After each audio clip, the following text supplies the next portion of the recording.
Bom dia, igreja, graça e paz, amém? Como estão os irmãos? Vamos à palavra do Senhor, por favor, abra sua Bíblia comigo, no livro de Lucas, no capítulo de número 10, Lucas 10.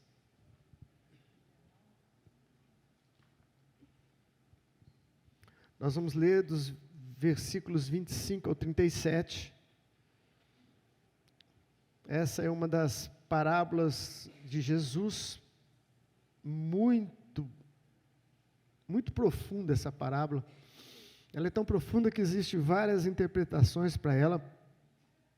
Inclusive eu vi uma do teólogo Martin Henry, onde ele aplica de forma muito sábia e muito teológica, onde o bom samaritano é o próprio Cristo, né? E o texto todo é lindo quando você faz essa aplicação. Mas existem outras aplicações, e hoje eu quero falar de um assunto que nem, na verdade, está totalmente ligado à parábola, mas eu creio que o Senhor tem uma palavra para a gente, amém?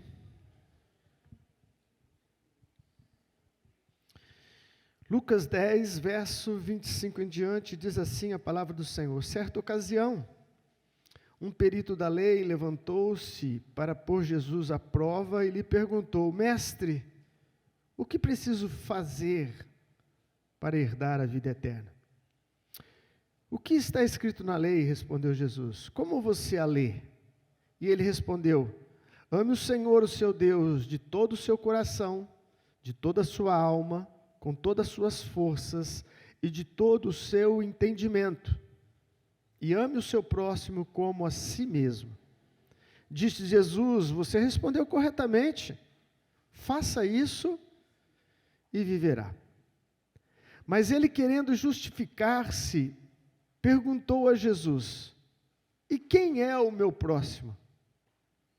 Em resposta disse Jesus: um homem descia de Jerusalém para Jericó, e quando caiu nas mãos de assaltantes, esses lhe tiraram as roupas, espancaram-no e se foram, deixando-o quase morto.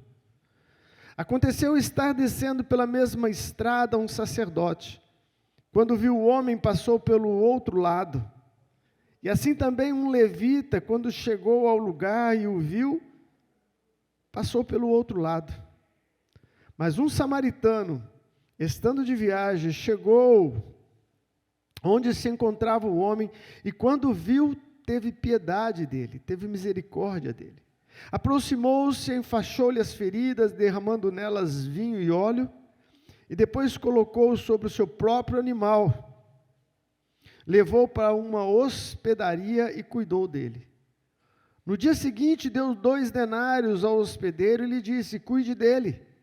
Quando eu voltar, lhe pagarei todas as despesas que você tiver.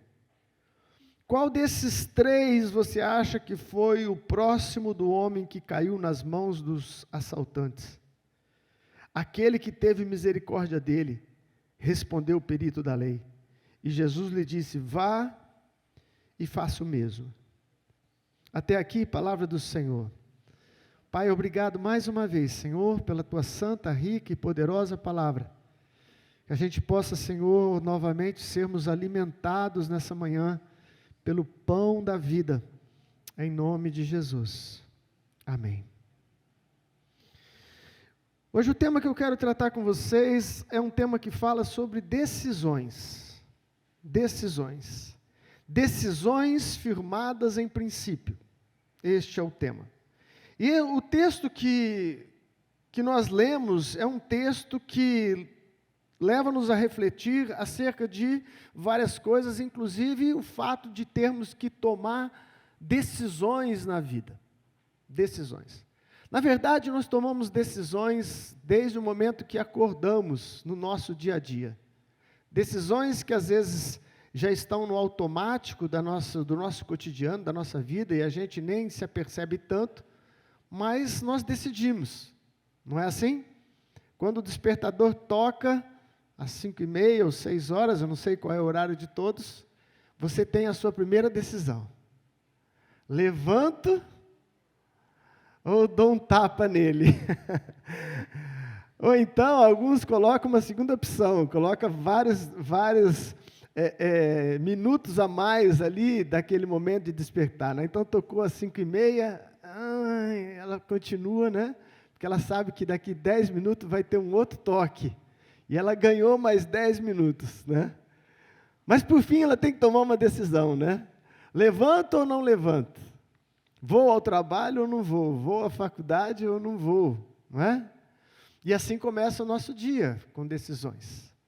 E essas decisões são cotidianas, corriqueiras, elas não têm tanto aprofundamento e nem prejudica praticamente ninguém. Mas a maioria das nossas decisões, falando de decisões mais importantes na vida, elas sempre vão, de forma direta ou indireta, afetar as pessoas que estão ao nosso redor. Não pensa você que você é uma ilha isolado, você não é uma ilha, e as suas decisões vão, de forma direta ou indireta, mexer com a vida de pessoas que estão interligadas a você. As suas decisões podem afetar os seus filhos, pode afetar as pessoas do trabalho, pode afetar pessoas que estão indiretamente ligadas a nós, as nossas decisões. Portanto, o que eu quero ressaltar aqui, sentir de Deus, é tentar jogar um pouco de luz sobre essa situação tão complicada que termos que tomar decisões acertadas no nosso dia a dia. Vocês não acham isso difícil? A de acordar e de escovar o dente até que é mais fácil, não é? Mas as decisões importantes da vida, que a gente sabe que vai afetar outras pessoas, direta ou indiretamente, essas são decisões tão importantes e, ao mesmo tempo, a gente se sente tão incapaz de saber qual a direção correta, qual a decisão certa a ser tomada em várias situações da nossa vida. Não é assim com vocês? Compro ou não compro tal coisa? Invisto ou não invisto? Abro isso ou não abro isso? Caso ou não caso? Namoro ou não namoro? E aí vai, e são coisas assim, que vão afetar a sua vida por um bom período de tempo. E como tomarmos as decisões corretas? Deixa eu adiantar para você que a maioria das decisões importantes que a gente toma, de formas acertadas, não são aquelas que a princípio nós estamos com vontade de fazê-las. Vou repetir para você. As decisões que a gente toma de forma acertada, na maioria das vezes, não são as decisões que nós gostaríamos de tomar no momento. Parece que não está assim muito de acordo com várias coisas que acontecem dentro da gente. Eu vou te dar um exemplo simples. Eu não sei quantos gostam aí de fazer academia, né? Quantos gostam de fazer academia?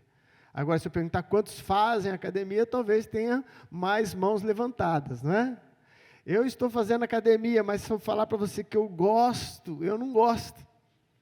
E se eu falar que eu quero, eu também não quero.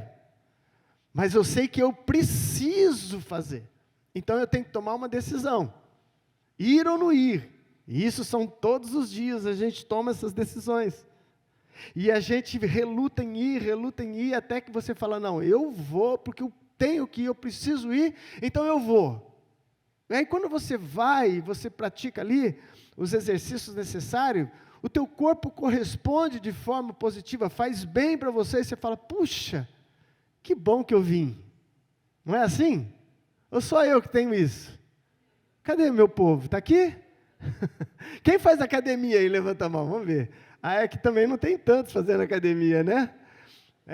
Mas deixa eu te dar um alerta. O nosso corpo, quando vai chegando a certa idade, é natural que perca massa muscular. Né? Ela vai perdendo a massa muscular. E você precisa se exercitar cada vez mais conforme a idade vai chegando. Tá? Você que é jovem já seria ótimo exercitar, necessário também, mas principalmente quando vai virando aqueles números, e aquelas velhinhas começam a ter mais números ali em cima do bolo, não é? Então você precisa exercitar sim. Essa é uma decisão importante para você tomar. Mas como acertar as decisões na vida? Em que você se baseia para tomar uma decisão? Alguns se baseiam naquilo que sente. Eu senti no meu coração de fazer. Tem hora que a gente realmente tem alguns sentimentos positivos com relação a algumas coisas, mas a maioria das vezes os nossos sentimentos são muito enganosos. São muito enganosos. Porque os nossos sentimentos estão aliciados à nossa natureza decaída. Os nossos sentimentos estão pactuados com a nossa natureza decaída. Então, às vezes você sente, mas se você for fundo e entender esse sentimento, ele é geralmente um sentimento egoísta que vai favorecer a você. Então, se você basear as suas decisões somente em sentimentos, deixa eu te dizer desde já, você pode errar feio. Você pode errar feio. Em que eu devo me basear para tomar as minhas decisões? Em vozes do além. Eu senti uma voz, não sei, caiu uma folha bem na hora. Eu estava indo assim e caiu uma folha. Né? Pessoas que esperam sinais de todos os jeitos. Está ventando, as folhas estão secas. Não, mas caiu essa folha. Eu vi um testemunho essa semana de uma mulher que falou que aquela ali talvez até seja Deus mesmo que pôs a mão. Ela disse que ia calçar um sapato, e na hora que ela foi calçar o sapato, o gato dela entrou na frente dela. Entrou na frente dela e fez lá as suas graças, e ela distraiu um pouco o gato e tal. Depois ela foi calçar o sapato, e quando ela foi calçar o sapato, um escorpião estava saindo de dentro do sapato dela. Né? E talvez se o gato não tivesse atrapalhado, ela teria calçado, colocado os pés dentro do sapato e tinha sido picada por aquele escorpião. E ela deu um testemunho que foi um livramento de Deus. Pode ter sido mesmo um livramento de Deus. Mas a gente não pode ficar esperando sinais para tudo. Nós temos que ter uma base para tomarmos as decisões corretas. E o tema dessa mensagem já está dizendo: decisões firmadas em princípios. Em princípios. Por que eu devo tomar essa decisão? Porque existe uma base, um princípio na palavra de Deus que sustenta essa minha decisão.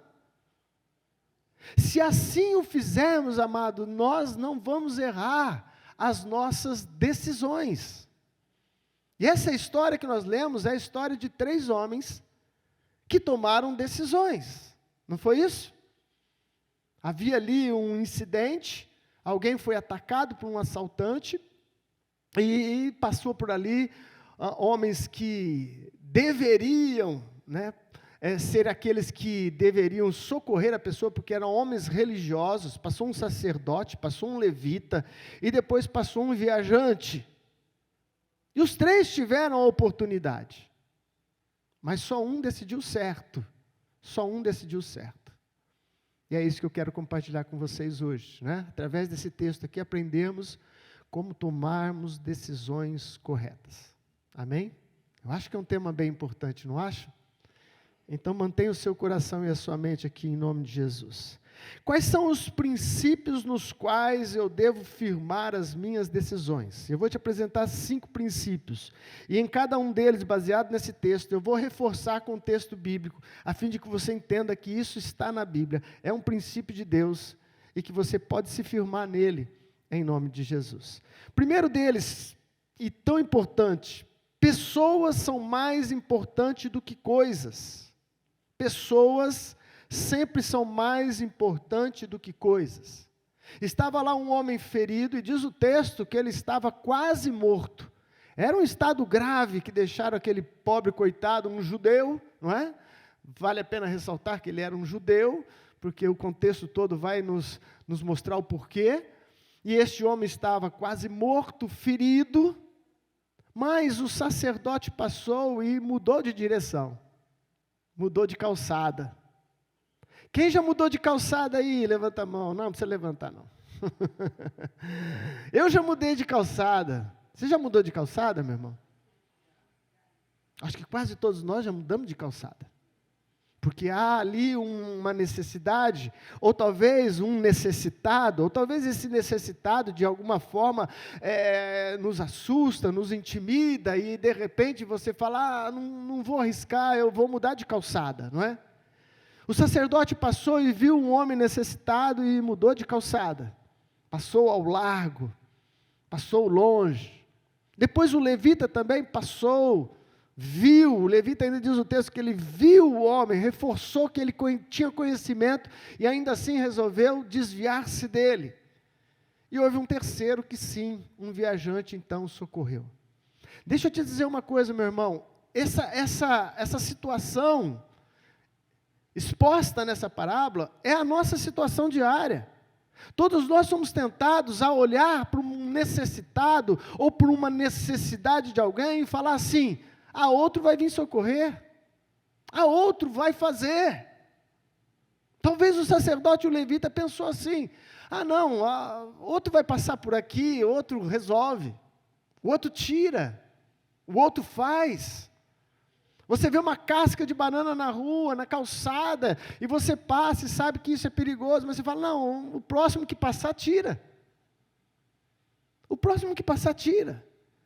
E de repente passa uma senhora de idade, e pisa nessa casca de banana, e se arrebenta no chão,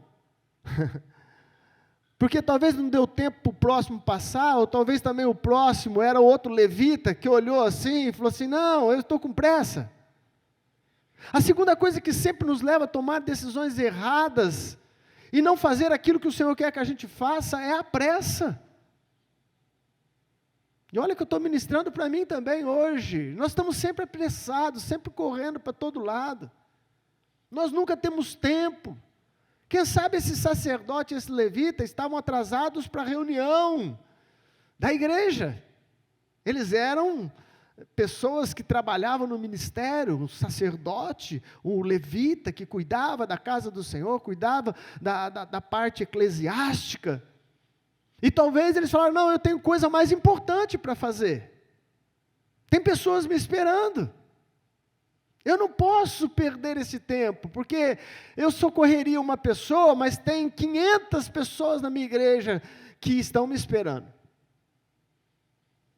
E sabe, amados, nós todos passamos por situações semelhantes no nosso dia a dia, e sempre temos a mesma desculpa, ou somos tentados da mesma forma. Eu estou corrido, para mim não dá. Quem sabe você encontra alguém que possa, mas para mim não dá. E eu aprendo que pessoas são mais importantes do que coisas. E a palavra de Deus está recheada de textos e de princípios que apontam para isso. Eu vou só citar João 3,16, que é o texto que a gente conhece de cor. Porque Deus amou o mundo de tal maneira, que deu o seu Filho unigênito, para que todo aquele que nele crê, não pereça, mas tenha a vida eterna. E quando diz o texto que Deus amou o mundo, é lógico, eu e você já sabemos, Ele não amou coisas. Ele não se entregou numa cruz por causa do carro, por causa da casa, ou por causa da natureza. Deus se entregou numa cruz por causa do homem. Ele se fez homem e morreu numa cruz para salvar o homem. Por quê? Porque pessoas são mais importantes do que coisas. Você tem consciência disso, meu irmão? Nós temos que ter consciência disso. Para que quando o Senhor nos dar uma missão, para que quando o Senhor permitir que oportunidades apareçam, para a gente ser útil, a gente pare de dar desculpas e comece a entender que pessoas são mais importantes do que coisas.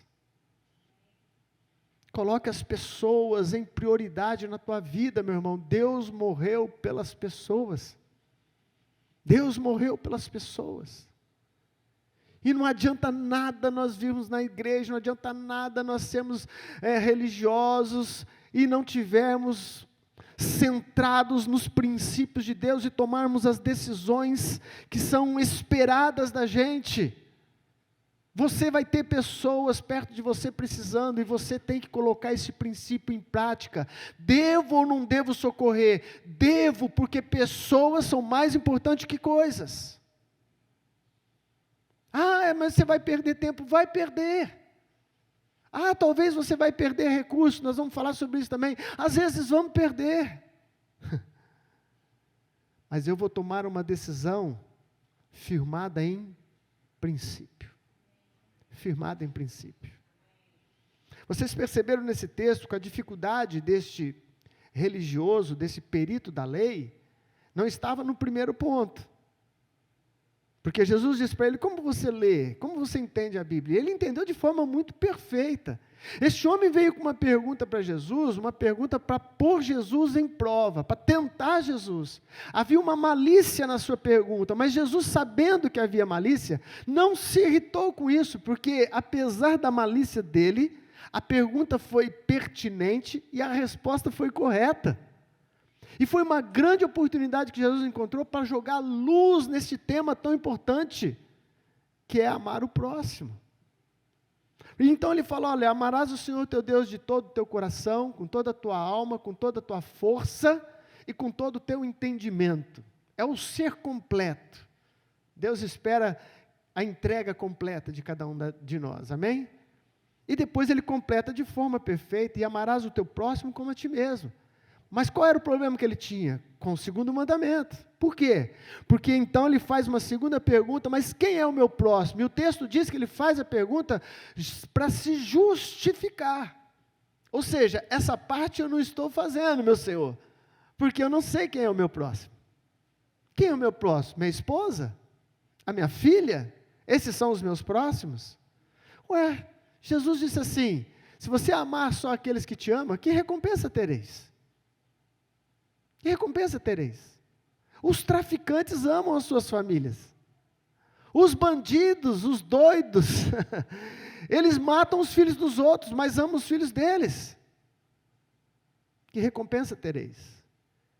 Então o grande problema aqui estava em relação ao outro.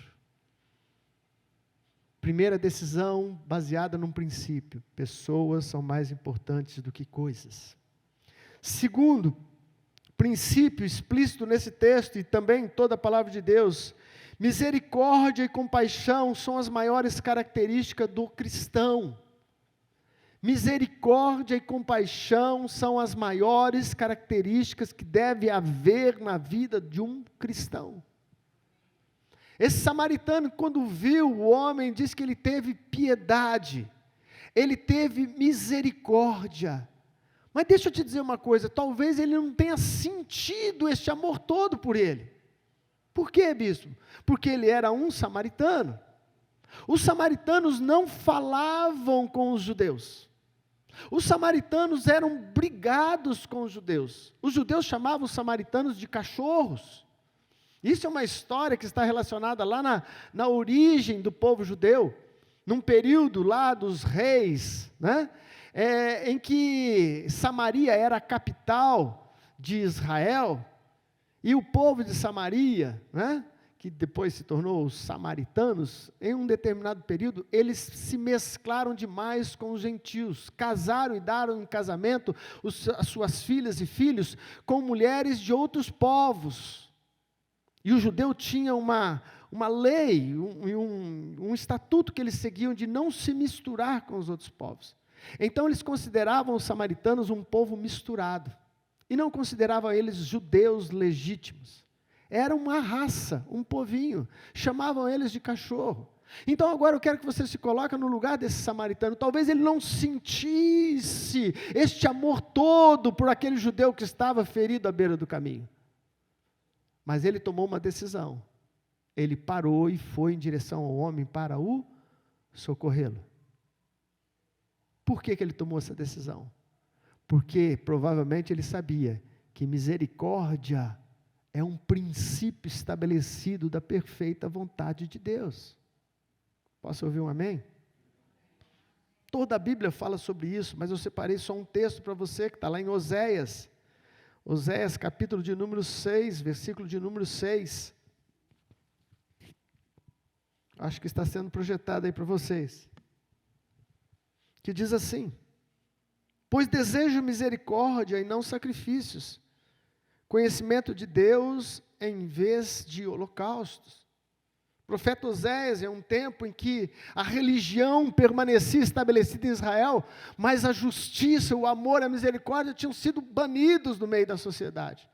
E Deus usa o profeta para dizer, olha, eu não estou querendo sacrifício não, eu não estou querendo culto não, eu não estou querendo que vocês venham à igreja não, eu estou querendo que vocês tenham misericórdia, porque misericórdia é um princípio divino. Alô? Sacrifício na época era o culto deles.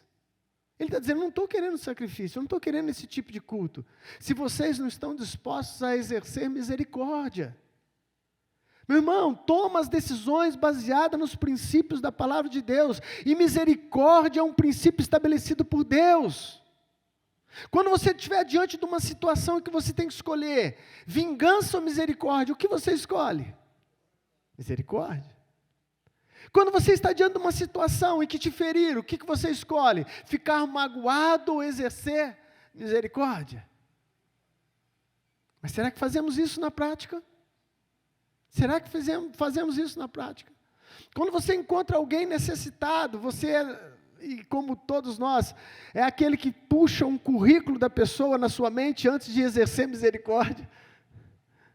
Você olha para o cidadão, né, como um raio-x. Está novo ainda, forte, olha o braço dele, vixe, isso aguenta carregar bastante coisa, e não sei o que, aí você faz todo o raio-x e fala assim, vai trabalhar.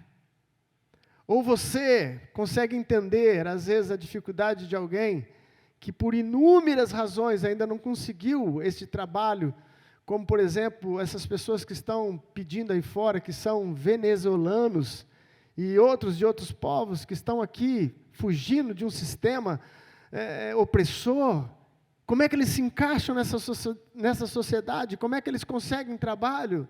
Não é tão simples assim. Aí você vê eles no semáforo, você fala, olha, fazer filho é bom, porque eles têm bastante filho, né? E às vezes a gente já põe o raio-x, né? Mas fazer filho é bom, agora está aí no semáforo pedindo. Ou você tem uma decisão baseada na misericórdia. Na misericórdia. Nós nos sentimos um pouco tocados com essa questão dos venezuelanos. Aí nós estávamos no restaurante, eles estavam pedindo lá. Aí pegamos o telefone para tentar um contato com eles. Parece que eles ficam num lugar provisório que da prefeitura providenciou para eles, tipo um assentamento. E estamos tentando aí um acesso a eles, para ver de que forma a gente pode ajudá-los mais, né? Comentamos com o Bispo Pinaldo gosta dessas coisas, né? Aí falamos, podia fazer um culto em espanhol, em castelhano para eles. Eu falei assim, opa, então vai ser o senhor, né? Não vai ser eu, não. Ele já foi, né? Já foi pensando longe, né? Um culto especial para eles, num outro horário. Mas são coisas que a gente tem que colocar em prática, amados, e as nossas decisões têm que ter afirmado em princípios corretos da palavra de Deus, para que a gente não erre. Para que a gente não erre. Misericórdia é um princípio. Firma-se nele. Sustenta-se nele. Sabe o que é um princípio? O princípio é uma base sólida. Eu até trouxe aqui a tradução exata da palavra princípio. Causa primeira, raiz, base sólida para se edificar alguma coisa. Isso é princípio. Misericórdia é princípio de Deus. Amém? Terceira coisa que eu aprendo com esse homem que socorreu. Somos peregrinos nessa terra. Os recursos financeiros têm que ser usados para salvar vidas. Se você reparar no versículo, vamos voltar para o texto, no versículo 34 e 35.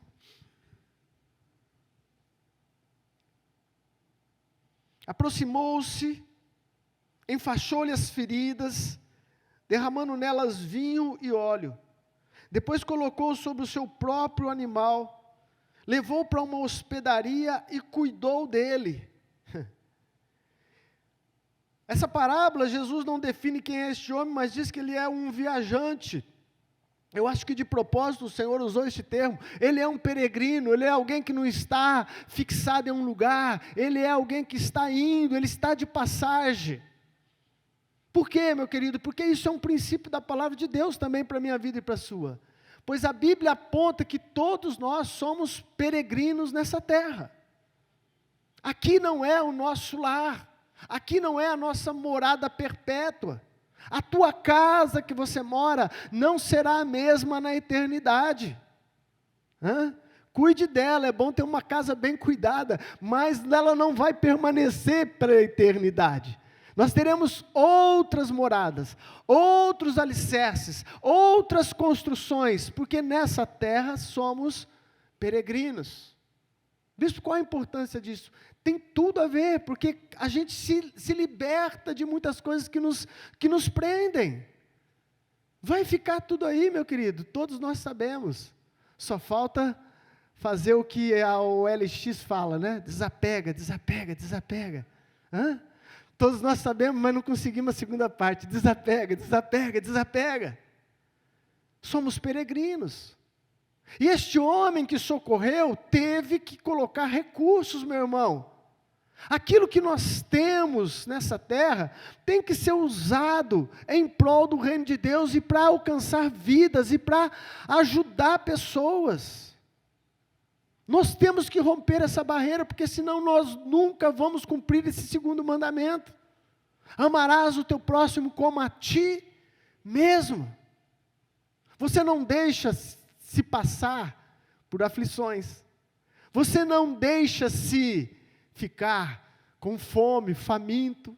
Você não vive maltrapilho. Você não pune-se a si mesmo. Por quê? Porque você se ama. Amém? Isso é bom, mas eu te pergunto, e pergunto a mim mesmo, eu tenho feito o mesmo com o próximo? Eu tenho feito o mesmo com o próximo?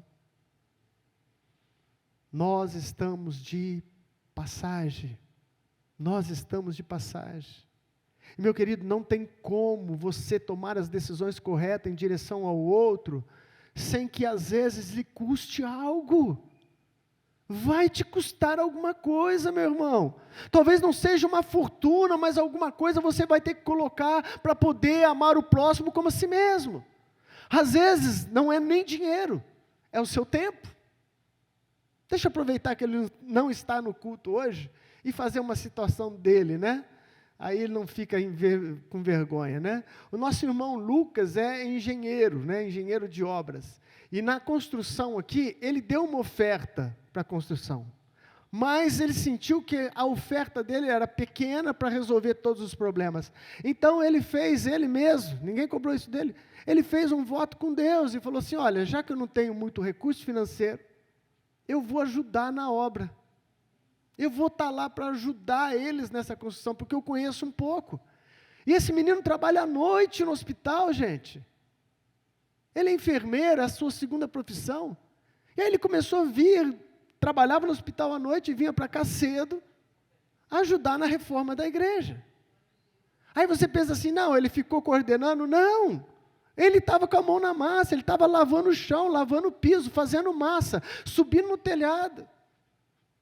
Ao ponto que o joelho dele, que não anda muito bom, começou a doer, e agora ele teve que dar um tempo, porque deu uma inflamada no joelho. Tem que custar alguma coisa, se não é dinheiro. Para ele foi o tempo e as habilidades que ele tinha nessa área.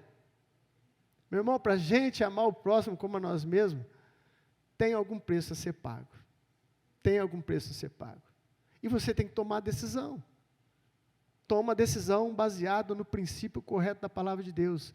Eu estou aqui de passagem. Tudo que eu tenho, eu sou apenas administrador. Foi dado por Deus. É isso que a parábola do talento nos ensina, e nós já estudamos ela aqui diversas vezes. Deus deixou você administrar por um período de tempo. Se você tem muito, você é administrador. Se você tem pouco, você é administrador. Administre bem aquilo que o Senhor confiou em suas mãos. Posso ouvir um amém? Ai, bispo, eu ainda tenho uma dificuldade enorme nessa área da minha vida. Eu não consigo, assim, pôr a mão no bolso de forma tão liberal. Amém? Eu compreendo. Deixa eu te fazer uma proposta. Começa com coisas pequenas. Começa com coisas menores, até se chegar nos números maiores. Começa ajudando alguém mais perto. Começa no pouco. Mas entenda, você está administrando algo, e um dia, nós vamos prestar conta de tudo o que fizemos. Amém? Decisões baseadas em princípios da palavra de Deus. Sou peregrino nessa terra. Quarta coisa que eu aprendo com esse samaritano. Aqui mudou um pouco minha fala, né? Porque eu passei para a Manu e agora está sendo projetado, né? Aí eu passei uma frase para ela, falou assim, rapaz, essa frase não ficou muito boa não, vou dar uma mudada nela. Deixa eu ver como que ela colocou o quarto ponto. Cadê o quarto? Depois eu vou falar como que eu coloquei. Não agimos por garantia de sucesso. Não agimos por garantia de sucesso. Mas a princípio eu tinha falado assim para ela o quarto ponto. Ó.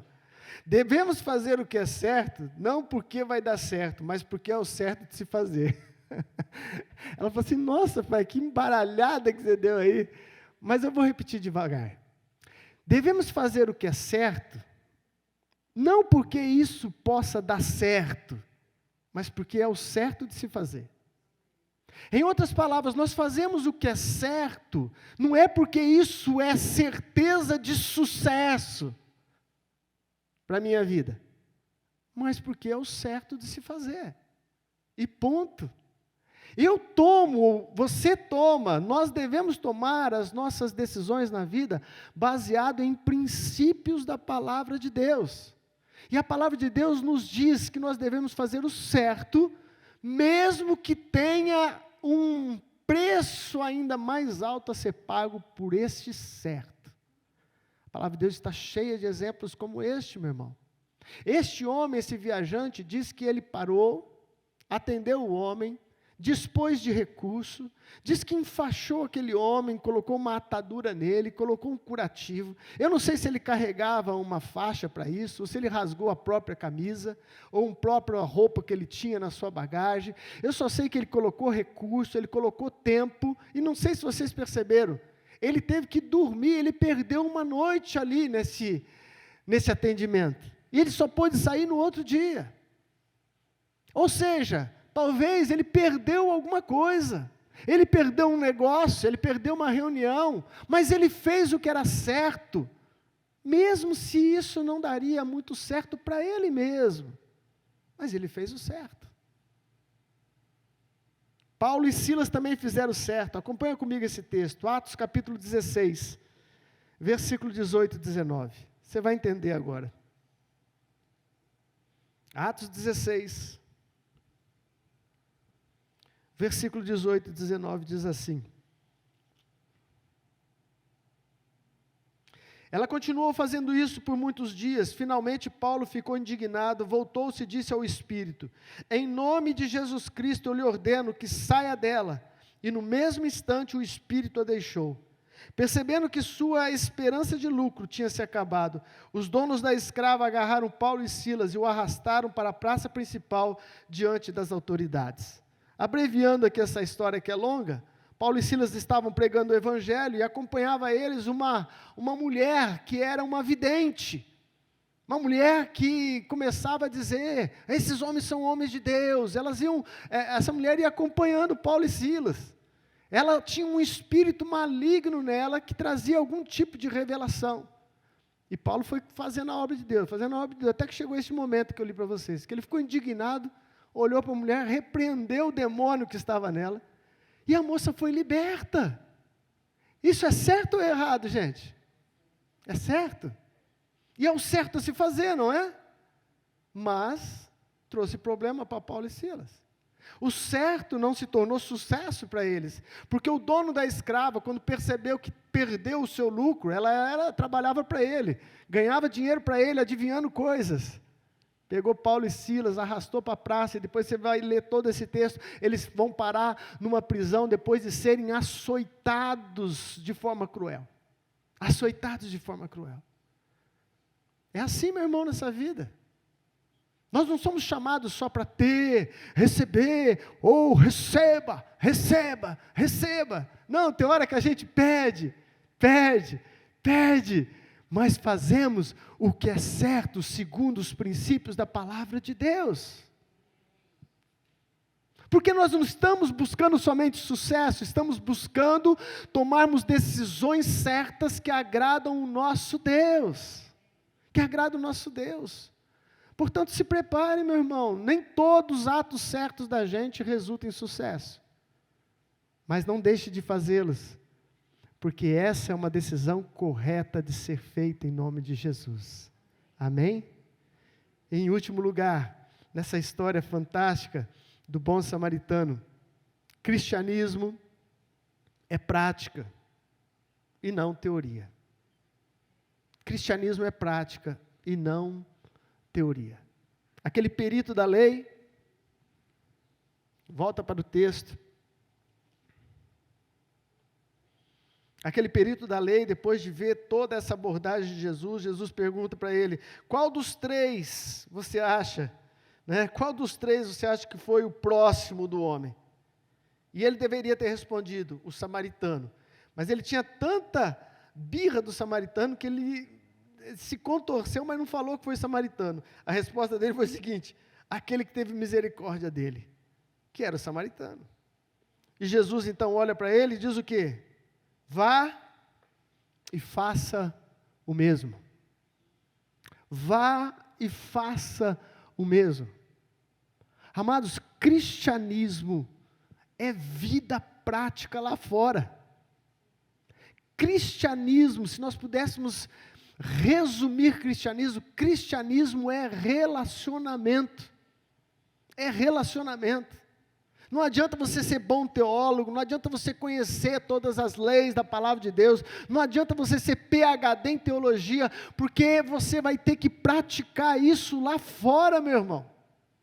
É no seu dia a dia, é com os seus familiares, é nos embates da vida, é nas oportunidades que Deus coloca ao nosso redor.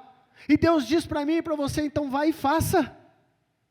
Faça, não fale só, faça. O maior mandamento que Jesus deixou para a sua igreja, penso eu, que é aquele último mandamento que Ele nos deixou antes de ser assunto ao céu, antes de ser levado ao céu. E nós temos ele de cor, porque a nossa igreja se baseia no discipulado. Mateus, capítulo de número 28, e o versículo de número 19. O que Jesus diz? Portanto, ide, ou então em outra tradução, vão e façam discípulos. Portanto, vão e pratiquem aquilo que vocês viram e ouviram. É hora de vocês colocar em prática, meu irmão. Você não vai conseguir amar o próximo como a ti mesmo se você não colocar isso na prática do dia a dia. É tete a tete.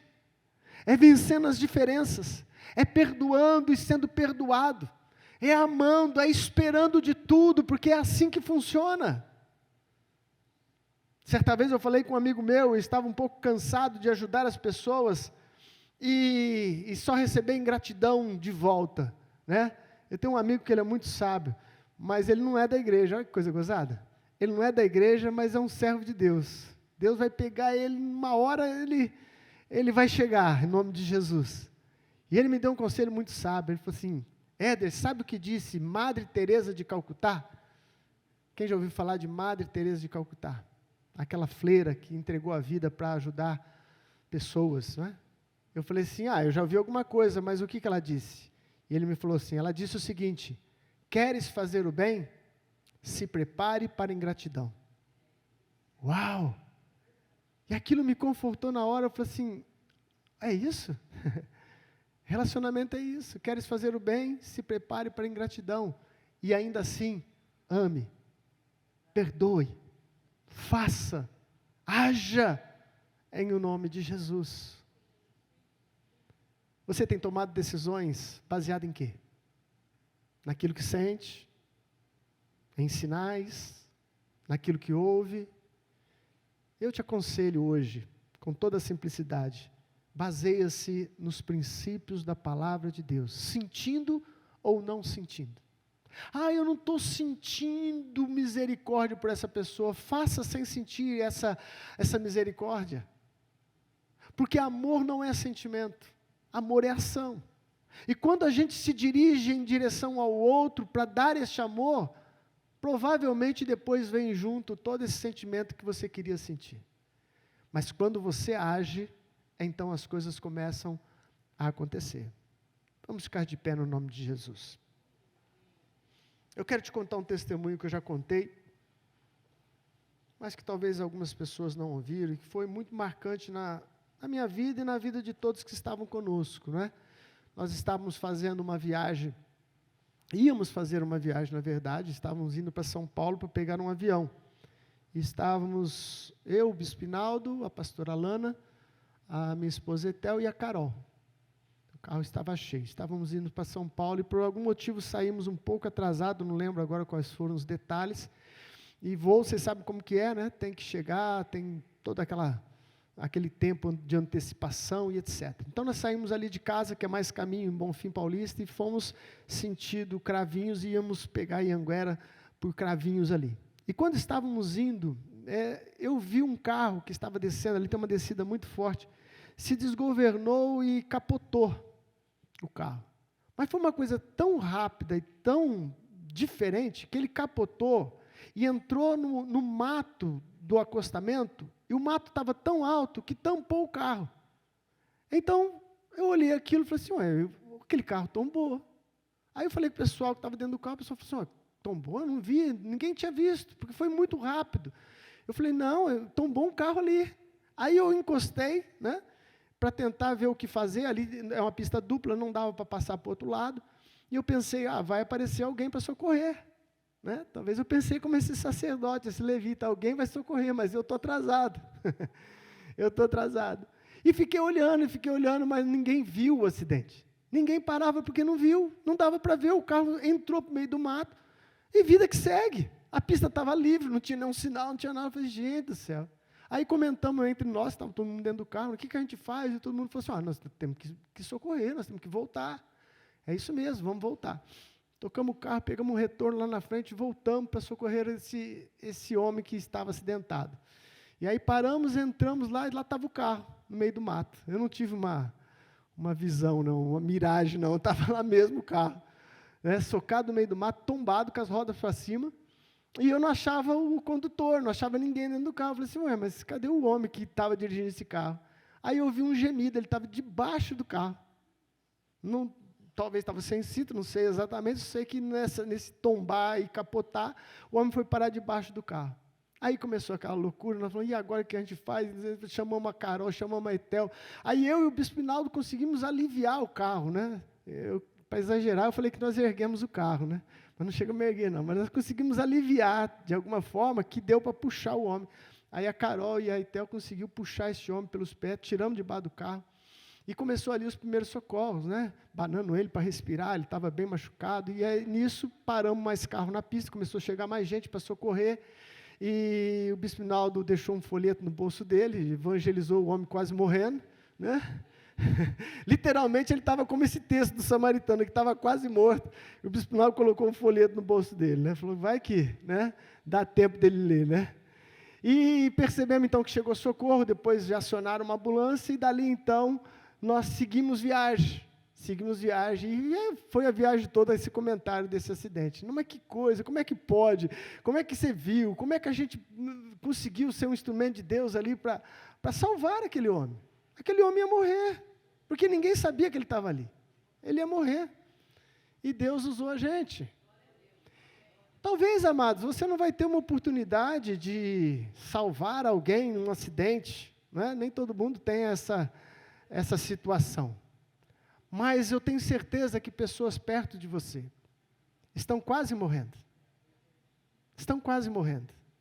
E nós temos sempre a decisão de passar adiante ou de parar e de socorrer. Às vezes na faculdade tem pessoas quase morrendo por causa do bullying, por causa de perseguição, por causa de defeitos do corpo.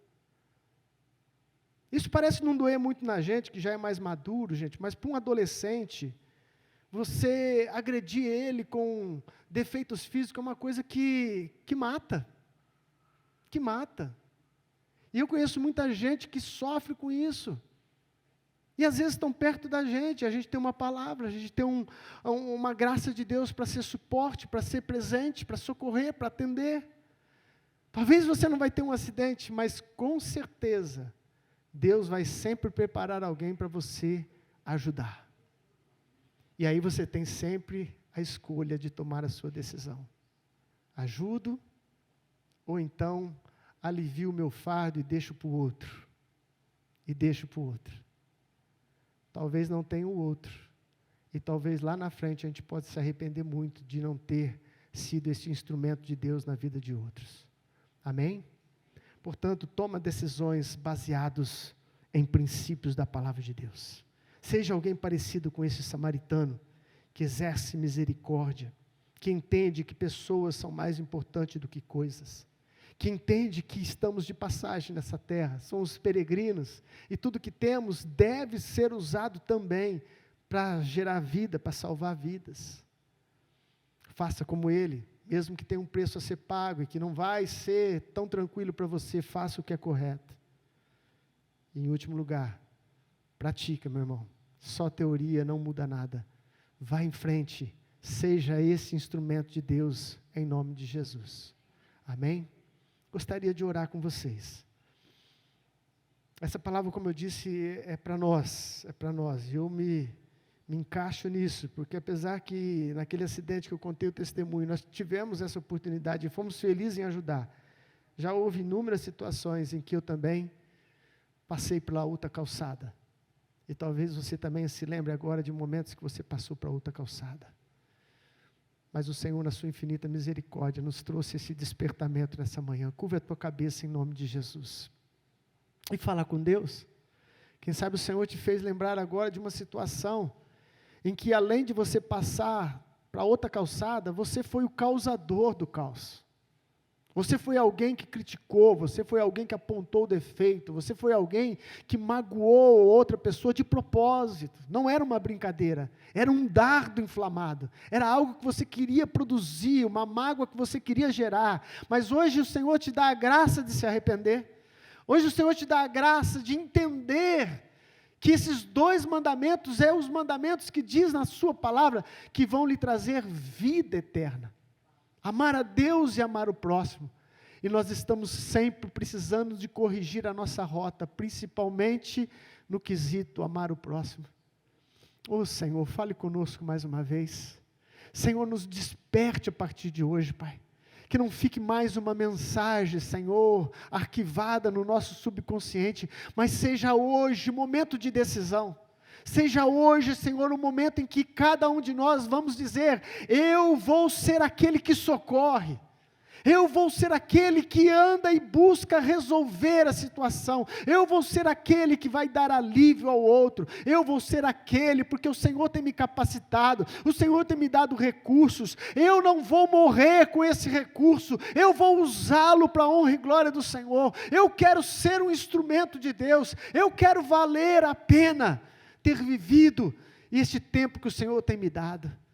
Em o nome de Jesus, Pai, eu te louvo e te agradeço de todo o coração, porque a tua palavra é vida, e vida com abundância. Aleluia. Graças a Deus. Amém, meus queridos? Vamos ser parecidos com esse samaritano? Ele é uma figura de Jesus também. Erga a tua mão para o céu. Oh, Pai querido, que o grande amor de Deus Pai, a graça do nosso Senhor Jesus Cristo e a doce presença do Espírito Santo esteja conosco e com todo o povo de Deus, hoje e para sempre. Amém. Deus abençoe a sua vida, em nome de Jesus.